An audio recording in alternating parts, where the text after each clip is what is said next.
Welcome in, my friends, and you are my friends. It's half time. It is the half time of the Oxford game. I couldn't call it anything else because what do you say about that first half? I should just record that and put it on a loop because I'll bring in Steve and Neil. I seem to say that every half-time show. What can you say about that half? Maybe you two can fill us in a bit better, and I'll put some comments on the screen. Steve, what did you make of the first half? Dismal. Really dismal. Lacking in that final third again. One good move towards the end of the half. It just ultimately came to nothing. I think they're both as toothless as each other, really. They sort of cancel each other out. Lacking confidence, Marcus Stewart said. Neil, do you agree with that? Yeah, definitely. Can't say otherwise, can you? But there were moments of good play, but yeah, it ended. That's the best bit of the first half. Yeah, the referee blew his whistle. So we've got Cruncher, absolute powder puff. Emerson Fairweather, Oxford's first clean sheet of the season, looking a safe bet. Callie, welcome in, Callie. Nolan is such a liability. We need two up top. Take Nolan off for Jackson and go. He was terrible. Absolutely terrible. I had to snigger when Brenner Woolley said Nolan gives the ball away very uncharacteristically. Does he not watch Nolan? I think the whole of Suffolk went, I don't think Martin thinks that. I think, no. Russell Claydon, we've met the other Ipswich Town tonight. Thought, though, to be fair, it was a great save. He didn't save that. He got nowhere near that. He hit the post and bounced out. How did you two see that? I thought it was a save, but then I saw the replay. It looks post. Yeah, same. Thought it was a save and then found out the post done the saving. Justin, Oxford reminded the team. Go on. Why did we let them cut inside and have so much free reign? Well, because that guy is trickery, he's pace, he's direct, and he's playing against Luke Chambers. Or you're allowing to have, all the time in the world, no one near him. Of course it's going to look good. Absolutely. Luke, welcome in, Luke. So, first half been drab. Let's talk about some bright sparks. How's Dobra played in that first half? I actually think it's been pretty hard to really say much about the attacking players in the team.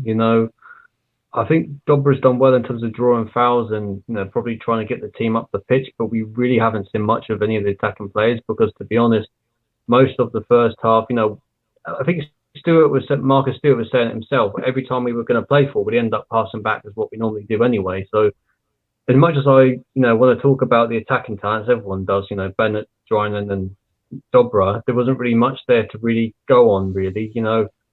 I think you see Nolan come in the team, and for someone that's been out injured to then go straight into the starting 11, for someone clearly it doesn't look fit. He's given stuff away. Same with Lancaster at times as well, and we're still playing too slow. There was a time in the first half where Bennett's got the ball and Wood was on the overlap and he just started to shoot from like 30 yards and it went nowhere. And I think that sums us up at the moment where we get the ball, we don't know what to do with it in the attacking thirds. We're lacking confidence. You could say the same about Oxford as well, but with them, when they've had the free kick that they've whipped in the corner that they've looked pretty dangerous from set pieces. And you could see, I think it was for the free kick anyway, Cornell was shouting at Bennett because he wasn't tracking his runner. So, there's not really many positives to take, but as you kind of were saying, you can really copy and paste your thoughts from this game and put them over the next couple of ones, I think. Yeah, Steve. Our team doesn't gamble. Well, this is actually what I was going to say. Is it not your typical League One affair where there's no quality? And yes, he agrees. Very little we've quality. Actually, now and again, we've actually won, say, the second and the third ball. And the strikers or the attacking players have basically just stood there as if they're not expecting anything to have happened, and the ball's just gone over and the defender's gone, thank you very much. Ryan Lords, stop, start, awful game, no creativity, which is what I thought you were going to say there. Dazelle has been good. Has he? I thought he was. Yeah. Okay. He's made some good passes. Made some very good passes. I think he's probably been the pick of the bunch so far for me. I think one quick thing. I think from in terms of the creativity being an issue, I think you see a lot of our players would being very static on the ball. You know, when someone's getting a position and we're looking to play forward, they're just standing there. They're not running. They're not looking to make themselves available. You know, there were moments players. in the first. They're not Marcus Stewart. They're not Alan Armstrong. They're not like what we're seeing here is a very characteristic League One affair. I'm not sure. Mine, when you've got Ward out on the left and he's got the ball, and you think if players making runs or are in space to give him an option for a pass, you had Nolan who was behind him, and then you had Bennett who was a little bit behind him and to one side. It's like, so he's got one option: go backwards. That's it. But then that's you could say about any how you set your team up. That's just us and how we've set up. That is not how we should be playing. Callie's forgot Drinham was playing until 20 minutes in. David Pascoe's not sure he wants to live in a world where John Nolan's the senior attacking pro. Me neither. Legacy Bates writes what I often say. Nolan is definitely a no-no. RMSM, week after week, it's the same problems. Lack any real pace going forward. When Edward plays, he's prepared to run at players, but aside from him, we have nothing like it.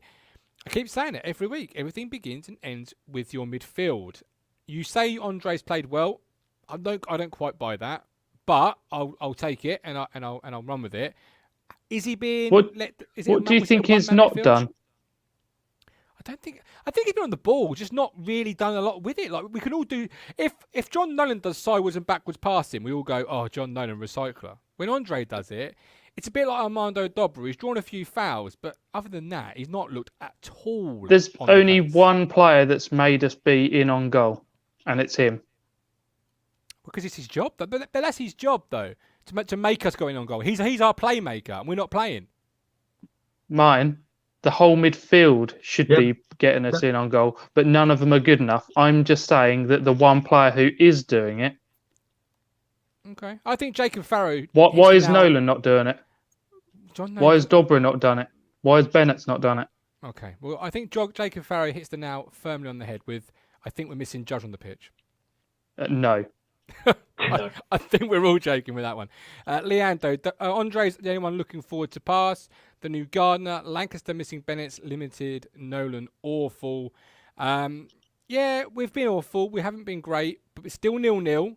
Whether he saved it or it was at the post, they've had one real chance, possibly. Do you see us winning this game? Bradley Curtis says watching Bennett is painful, zero end product. You see, this is what I mean, right? This is where I start to get a little bit. If he came through the academy, that sentence would not exist. Full stop. Because Andre Dozell hasn't really looked a lot better. Like you say, he's made one forward pass. Dobra hasn't looked a lot better. He hasn't made one forward pass. Basically, he's made more than a handful of forward passes in the final few minutes. Okay, all right. He's been the better of our midfield, definitely. I think Stephen Ward's made a better pass than Andre in the first 45. But I'm just saying, this is what I'm saying. This is my opinion. This is not all opinions are right, and mine often isn't. I think it comes down to how well we're playing. We're clutching at straws, trying to think of how many players that have played forward pass on the pitch. Yes. If we were playing well, when there were players obviously coming out and playing well, and we could see they were playing well, it wouldn't be as hard. But the fact that we're struggling ourselves to pick someone who's played well in the first half really does say it all, really, because you think of it, and you are right, Martin. Someone like Dazelle, his job is to play forward passes. So if he isn't doing them in the first place, he isn't doing his job, Yeah, thank you. If you think that, you can only have things work out in the best way a few times in a half. Pretty much every time it could have broken and been a good move, someone cocked up. Like Nolan was out. All he needed to do was a little jink between them two players. He ballsed it up, and then they end up having an attack on us. we had that break where he looked like he was away, and he just messed up getting it down under control, and we lost that attack. Pretty much all these times where you think something good could happen of it, someone does a poor decision.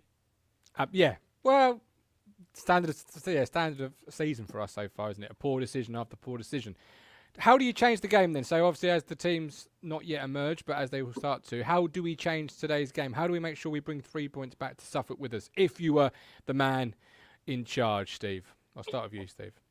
I would go 4-4-2 if we got to lose. Can't play 4-4-2, Steve.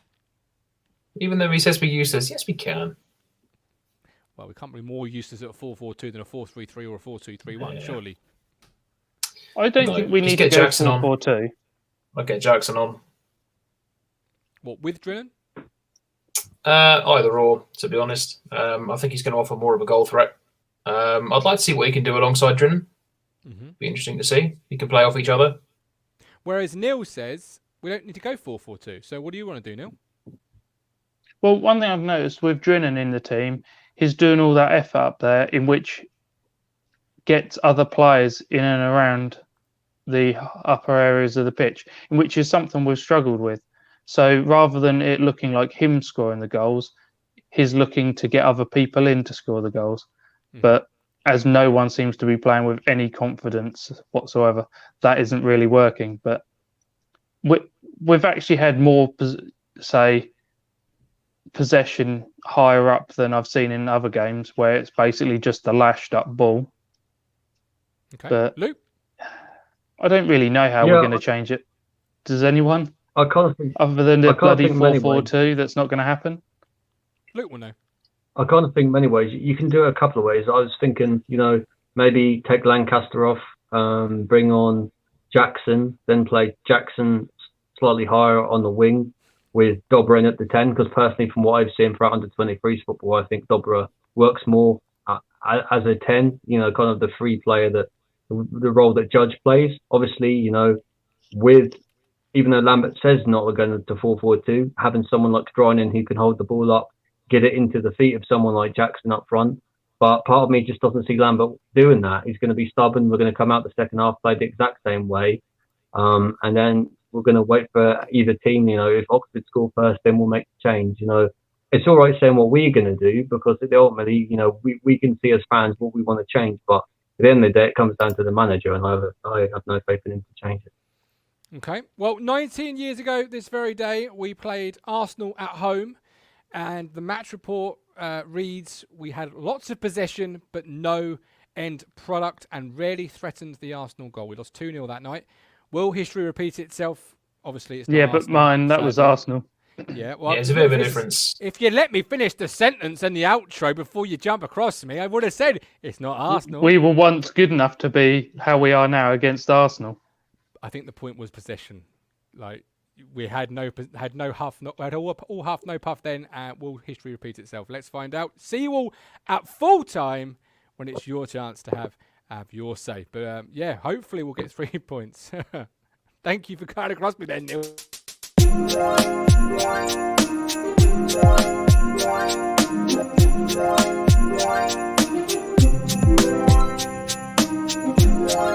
Yeah.